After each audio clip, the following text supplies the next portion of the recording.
దీంతో కలిపి మొత్తం 56. ఎత్తాలేవయ్యా మంచి పార్టీ లాగానే హైటెక్ సిటీ అమ్మేసి. What you say? హైటెక్ సిటీ అమ్మేస్తున్నారా? ఎంత? How much? Tell me. Shop. ఎవరు బాబు నువ్వు? My name is Swathimuthyam. Face చూడగానే తెలిసిపోతుందిలే. యా. ఎవరు బాబు ఉంది?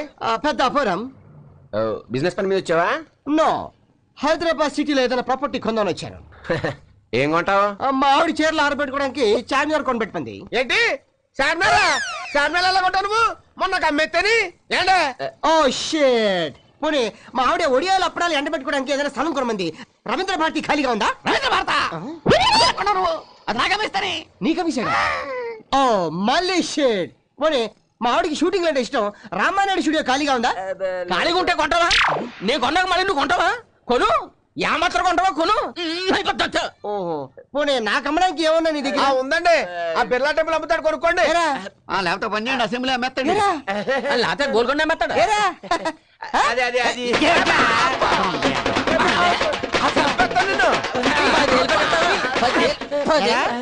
వీళ్ళని ఎర్రి పప్పలా చేసేసి హైదరాబాద్ పాటలు పాటల కింద అమ్మేస్తావా?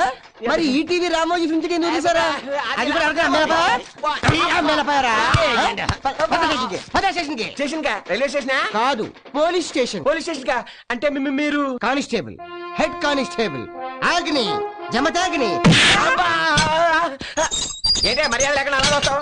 ఇదే రాజకీయ నాయకులు అయితే వస్తావా? సాల్యూట్ చేసి ఏసీ సూట్ రూమ్ ఇచ్చి కంచం మంచం ఏం చేస్తావు? ఎస్ఐ గారు కాస్త బిజీగా ఉన్నారు, వర్క్ అయిపోగానే వచ్చి ఇస్తారులేమ్మా. చూస్తా, లేదంటే బయటికి రాగానే రాజకీయాల్లో చేరిపోతా. అంత ఛాన్స్ నీకు ఇవ్వలే. హలో బావగారు. హలో అల్లుడు. ఓ మీరంతా కూడా ఇక్కడే ఉన్నారా? ఇది సెల్లా లేదండి, మన ఇల్లులో ఉంది. నేను ఒక వీడియోకి హెల్ప్ చేసే లోపల ఇంట్లో ఇంకో వీడియో రెడీ అయినట్టుగా. చూడండి బాబు గారు, ఈ రోజుల్లో నీతి నిజాయితీలు పనికి రావు. ఉదాహరణకి ఇండియా నీతిగా బస్సులో వెళ్లి పాకిస్తాన్ తో స్నేహం చేద్దాం అనుకుంది, కానీ పాకిస్తాన్ ఏం చేసింది? కార్గిల్ యుద్ధం చేసింది. దేశమే నీతిగా ఉంటే బాగుపడినప్పుడు ఆ దేశంలో బతుకుతున్న మనం నీతి అంటే ఇన్నాళ్ళు కలవని మన మనస్తత్వాలు ఫైనల్ గా ఇలా జైల్లో గెలిచాయి. కాబట్టి రేపటి నుంచి మన ముగ్గురం ఒకే రూట్ లో పెడదాం. ఏమంటారు? నన్ను అంతావా? నిన్ను దగ్గరికి రాకు. ఈ చేతులతో సొంత అల్లుండే చంపిన వాడిని నిన్ను చంపడం పెద్ద కష్టమో కాదు, శిక్షలో పెద్ద తేడాను రాదు.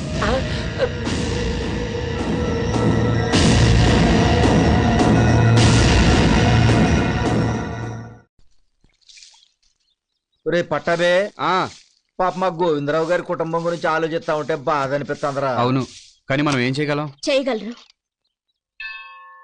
దమ్మదా అమ్మా, అమ్మాయి గారు 2 లీటరా. ఏంటండి, డబ్బులు ఏమైనా కావాలా? కాదు, నేను మీతో మాట్లాడడానికి వచ్చాను. చెప్పండి. మీరు నన్ను పెళ్లి చేసుకుంటారా? ఏంటి మీరు మాట్లాడేది? ఏ దిక్కు లేని మా ఇంటికి మగ దిక్కు కావాలి, అది మీరే కావాలని మీ దగ్గరకు వచ్చాను. చెప్పండి, నన్ను పెళ్లి చేసుకుంటారా?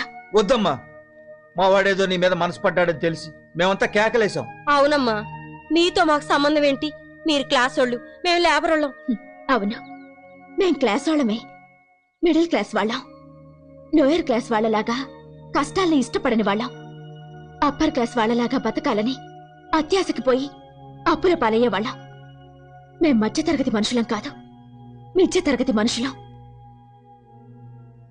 మా ఇంట్లో వాళ్ళు రోడ్డు మీద పడకముందే నన్ను మీ కోడల్ని చేసుకోండి మావయ్య. అది కాదమ్మా. మీరింకేం చెప్పొద్దు. నేను బాగా ఆలోచించే ఈ నిర్ణయం తీసుకున్నాను. అయితే ఒక కండిషన్, నేను పెళ్లి చేసుకున్నా కూడా నువ్వు ఉద్యోగం చేయాలి. నీ జీతం నా జీతం మొత్తం మీ కుటుంబానికి ఖర్చు పెట్టాలి. నాది ఒక కండిషన్ అమ్మా, మీ ఇద్దరు పెళ్లి మీ నాన్నగారు జైలు నుంచి వచ్చాకే జరగాలి. ఆ పెళ్లికయ్యే ఖర్చు అంతా మేమే భరించాలి. నాకింత మంచి అత్తవారిలు దొరుకుతున్నందుకు చాలా ఆనందంగా ఉంది. Thank you very much. అత్తయ్య, మావయ్య వచ్చేసారు.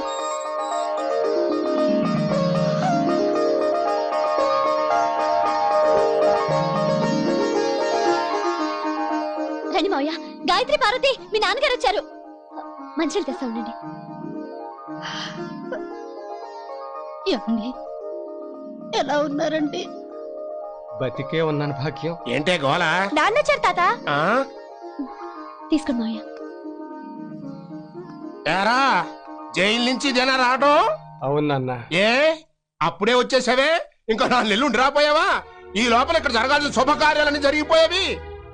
పోయిందిరా, మన పరువు అంతా చంకనాకి పోయింది. తండ్రి కొడుకులు ఇద్దరు జైలుకి వెళ్ళాక పరువు పోకుండా ఎలా ఉంటుంది నాన్న? అది సరే, బ్యాలెన్స్ పరువు ఏమైనా ఉంటే ఇప్పుడు పోతుంది. ఏమైంది నాన్న? నీ కూతురు పెళ్లి చేసుకోబోతోంది నాన్న. ఎవరు నాన్న? ఇదిగో నీ ముద్దుల కూతురు. గాయత్రికి పెళ్ళా? ఎవరితో? ఇంకెవరితో ఉన్నాడుగా, గత మిడిగుడ్లు వేసుకుని వస్తుంటాడు మన ఇంటికి ఆ లేబరోడు.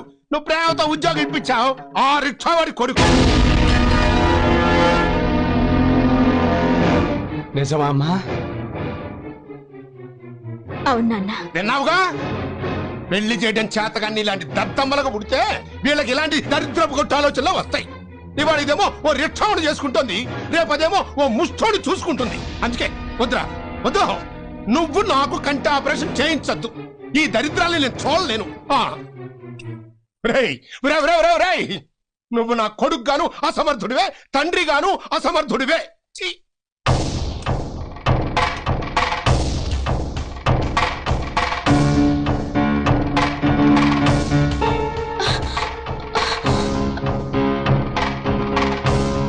నాన్న, ఎక్కడికి నాన్న?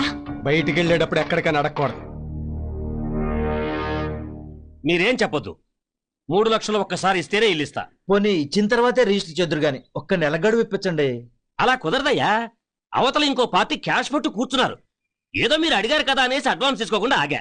మీకు కావాలంటే రేపు ఉదయం కల్లా 3 లక్షలు తీసుకొచ్చి ఇస్తేనే ఇల్లు మీకు దక్కుతుంది, లేకపోతే ఇల్లు దక్కదు. ఇక మీ ఇష్టం. రండి గురుగారు రండి. రండి. ఏదో పనిలో ఉన్నట్టున్నారు. చూడట్టుకురా. ఏం లేదండి, ఆ వీరాస్వామి ఇల్లు 3 లక్షలు బేరం కుదుర్చుకున్నాం. మా డిబ్బీలో 2 లక్షలే ఉన్నాయి. ఈ ఇల్లు అమ్మితే ఓ 70,000 వస్తుంది. మిగతా 30,000 గురించి ఓ నెలాగమంటే కుదరదంటున్నాడు. నేను మీకు ఎంత ఇవ్వాలి? ఇప్పుడు ఆ విషయం ఎందుకులేండి. లేదురా, మీ దగ్గర తీసుకున్న 30,000 నేను ఇచ్చేస్తా. మాకు ఆ ఇల్లు అంత అర్జెంట్ గా కొనాలని ఏం లేదండి. కాకపోతే ఆ ఇల్లు బాగుందని కొంచెం ఆశపడ్డాం. మీలాంటి మంచి మనుషులకు మంచి ఇల్లే దొరుకుతుందిరా. మా ఇల్లు మీకు ఎలా ఉంటుంది? మీ ఇల్లా? అవునరా, పెద్ద ఇల్లు, 2 బెడ్రూములు, చిన్న కారిడారు, బోల్డంత దొడ్డిరా. పైగా వాస్తు మంచిది కాబట్టి ఎన్ని కష్టాలు వచ్చినా నా గుండె ఆగిపోలేదు. ఏంటండి మీరు అనేది? నేను మీతో పెళ్లి విషయం మాట్లాడదామని వచ్చాను, కానీ ఇక్కడికి వచ్చాక ఇల్లు విషయం మాట్లాడాలనిపిస్తోంది. అరే, ఆ 3 లక్షలకే మీరు నా ఇల్లు కొనుక్కోండిరా. మీ దగ్గర ఉన్న 2 లక్షలు నాకు ఇచ్చేయండి. నేను మీకు ఇవ్వాల్సిన 30,000 పోను, మిగతా డబ్బుకి మీ ఇల్లు నేను కొనుక్కుంటాను. భలే ఊరే, మీరు అసలు మాకే అప్పు తీర్చొద్దు. రే, నువ్వు జాలిపడి దానం చేసిన మిగతా అప్పులు వాళ్ళు ఊరుకోర్రా. మీరేం చెప్పినా మేము ఒప్పుకోండి. మీరిల్లు అమ్ముకోవడం ఏంటి, మేము కొనుక్కోవడం ఏంటి? ఇల్లు అమ్మేసి నేనేం చెడిపోవట్లేదమ్మా, ఇంకో ఇల్లు కొనుక్కుని నేను బాగుపడుతున్నాను. ఊరుకోండి గురుగారు, ఇది ఇల్లేంటి? 4 ఇటుకలు 4 కర్రలతో వేస్తాను. నా స్థాయికి ఇదే కరెక్ట్ రా. ఈ ఇల్లు చాలా చిన్నదై గోరు. అందుకే కావాలంటున్నాను రా. ఇల్లు ఎంత చిన్నదైతే అంత చిన్నవవుతాయిరా. మా కోరికలు ఖర్చులు ఇలాంటి ఇంట్లో ఉంటే చుట్టాలు రారు, కరెంటు ఖర్చు ఇంటి పన్ను తక్కువైపోతుంది. నా ఇల్లు మీకమ్మి మీ ఇల్లు నేను కొనుక్కోవడంలో ఇంకో స్వార్థం కూడా ఉందిరా. నువ్వు నా ఇల్లు కొంటే నాకంటే నువ్వు ఉన్నోడివి గొప్పోడివి అవుతావురా. అప్పుడు నా కూతురు నీకు ఇచ్చి పెళ్లి చేస్తే గొప్ప సంబంధం తెచ్చానని నన్ను అందరూ మెచ్చుకుంటారా. నా కూతుర్ని పెళ్లి చేసుకున్నాక కోడలు వచ్చిన వేళ కొత్త ఇల్లు కొన్నారని 10 మంది చెప్పుకుంటే నా 3వ కూతురు కూడా మంచి సంబంధం వస్తుందమ్మా. ఎంతకాలం ఏది కావాలన్నా అడగకుండానే ఇచ్చారు. ఇప్పుడు అడుగుతున్నాను.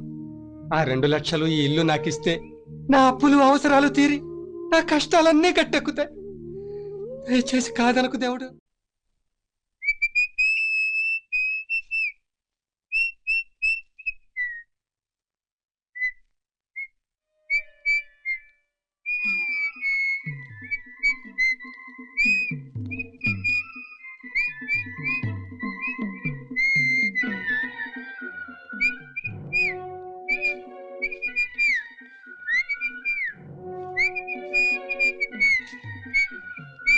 డాడీ, మావయ్య, నాన్న, అన్నయ్య. రేయ్, ఏమండి, ఏమైందండి మీకు? మధ్య తరగతి వాడు నవ్వినా అనుమానమే. నాకేం పిచ్చి పట్టలేదు, ఎవ్వరూ భయపడకండి. మనందరి కష్టాలు తీరిపోయే మంచి రోజు వచ్చేసింది భాగ్యం. అమ్మా, నీకు చాలా గొప్పింటి సంబంధం చూశానమ్మా, మనకంటే బాగా ఉన్నవాళ్ళు. నీ చదువుని మధ్య తరగతిలోనే ఆపించేశాను కదా నా బంగారు తల్లి. ఇప్పుడు చదివిస్తా, నువ్వెంతవరకు చదువుతానంటే అంతవరకు చదివిస్తా. భాగ్యం, ఈ రోజు నుంచి నువ్వు నిజంగా భాగ్యలక్ష్మివే. నీకు 2 పూట్ల భోజనం పెడతాను. నానా, తొందరగా రెడీ అవ్వు. ఈవేళ నీకు ఐ హాస్పిటల్ ఆపరేషన్ చేస్తాను. ఏమిట్రా ఇదంతా?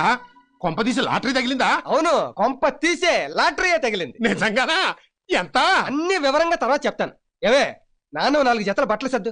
నా బతుక్కి 4 జతల బట్టలు, విప్పుకోవడానికి ఒకటి, కట్టుకోవడానికి ఒకటి, రెండేగా ఏడిసినాయి. అయితే కొత్తగా కొందాం. ఏయ్, ఇదంతా చూస్తుంటే నాకేదో భయంగా ఉందిరా. డోంట్ వర్రీ, ఓ గొప్ప వ్యక్తి సాయం వల్ల మన కష్టాలు మొత్తం గట్టెక్కుతున్నాయి. గొప్ప వ్యక్తి ఎవరు? దేవుడు.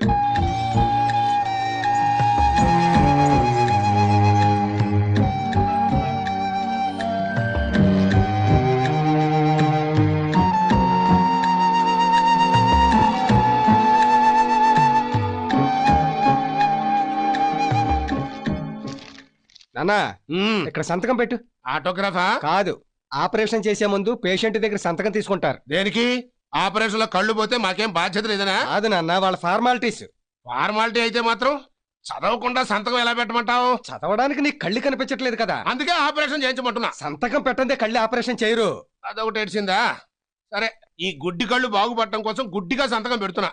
ఎక్కడో చెప్పు. ఇదిగో ఇక్కడ. ఆ, పెట్టు. ఇవ్వగోరా మా ఇంటి తాలూకు దస్తావేజులు.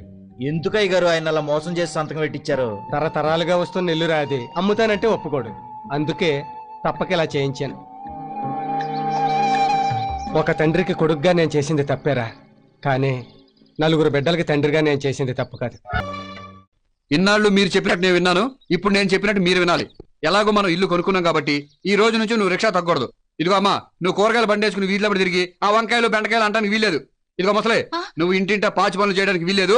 శుభ్రంగా పడక కూర్చుంది, వెళ్ళి పడుకో. ఇదేం గోలరా? అవును మావయ్య, ఇన్నాళ్ళు రాత్రనక పగలనక అంతా కష్టపడ్డారు. ఇప్పుడు మేము సంపాదిస్తున్నాగా. సరే, రిక్షా అమ్మేస్తాను, కానీ ఆటో కొనుక్కుంటాను. ఆటోనా? అవునరా, కష్టం తక్కువ లాభం ఎక్కువ. అయితే నేను ఈ కూరగాయల బండి అమ్మేసి మన ఇంటి ముందు కొట్టెట్టుకుంటాను. నేను ఈ పాచిపని మానేసి ఓ మంచి ఇంట్లో వంట మనిషిగా చేరతాను. అంతేగాని ఖాళీగా మాత్రం కూర్చో ఉంటారు. ఈ ఇంటి మీద డాబా వేసే వరకు కట్టపడదాంరా. డాబా వేసాక ఇంకో మేడ కొందాం అంటారు. మాకంత ఆశ ఏం లేదులే. మరైతే రెస్ట్ తీసుకోవచ్చు కదా అత్తయ్య.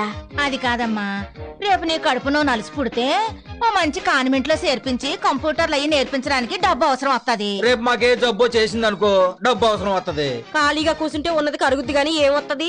కరెక్ట్ గా చెప్పారా. అది కాదు గురుగారు. గురువు గారిని కాదు, మాంగారిని చూడు. కష్టం చేసిన వాళ్ళు ఖాళీగా కూర్చోలేరు. ఓపుకున్నంత వరకు కష్టపడి నువ్వు కోరుకున్నట్టే ఆటో కొనుక్కొచ్చిరా దేవుడు. మంచి మాట చెప్పారండి. నీ రిక్షా నేను కొనుక్కుంటాను.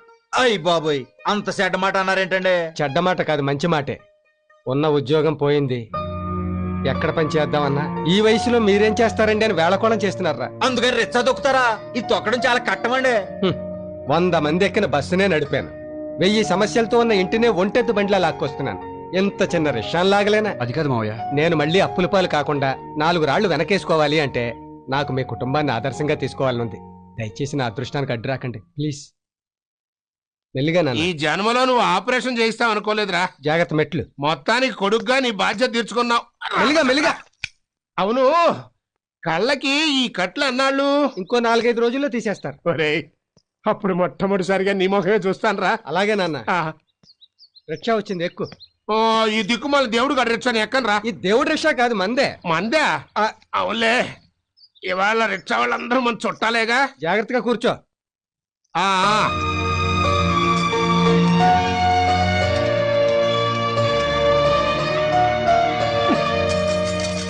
ఒరే దరిద్రుడా, నాకంటే కళ్ళు కనపడిస్తావు, నీకే వచ్చిందా మాయ రోగం? అట్లా ఊపుకుంటూ తొక్కుతున్నావు. వీడికి రిక్షా తొక్కడం కొత్తలే నాన్న. జాగ్రత్తగా తొక్కమను. ఎంతకీ నీ ఉద్యోగం సంగతి ఏమైంది? మంచి ఉద్యోగమే దొరికింది. జీతం ఎంతో? ఎంత తొక్కితే అంత. ఒక్కడమేమిట్రా, అదే రిక్షా భాష నువ్వును. రోజుకి 50 నుంచి 100 దాకా వస్తుంది. ఏమిటో అదే ఉద్యోగాలు. 4000 నోట్లోకి వెళ్ళే జీతం ఇవ్వరు కదా. రా నాన్న, జాగ్రత్తగా దిగు. నేను జాగ్రత్తగానే దిగుతా గాని ఈ రిక్షా వాడికి ఓ 2 రూపాయలు తక్కువ ఇవ్వరా. ఎందుకు నాన్న? ఏదో తాబేలు తొక్కుడు వీడును. ఏడీడు ఇక్కడే ఉన్నాడు. యారా, నీ బతుక్కి రిక్షా ఎందుకురా? తోపుడు బండి లాక్కుంటూ అడుక్కు తినక. ఏంట్రా, ఏదో గుడి గంట పడుతుంది, ఎక్కడ తీసుకొచ్చావు? మన ఇంటికే. మన ఇంటి దగ్గర గుడి ఎక్కడుంది? నిన్నే కట్టారు చిన్న గుడి. మన సైట్ లో కట్టి చావలేదు కదా. లేదులే, రా.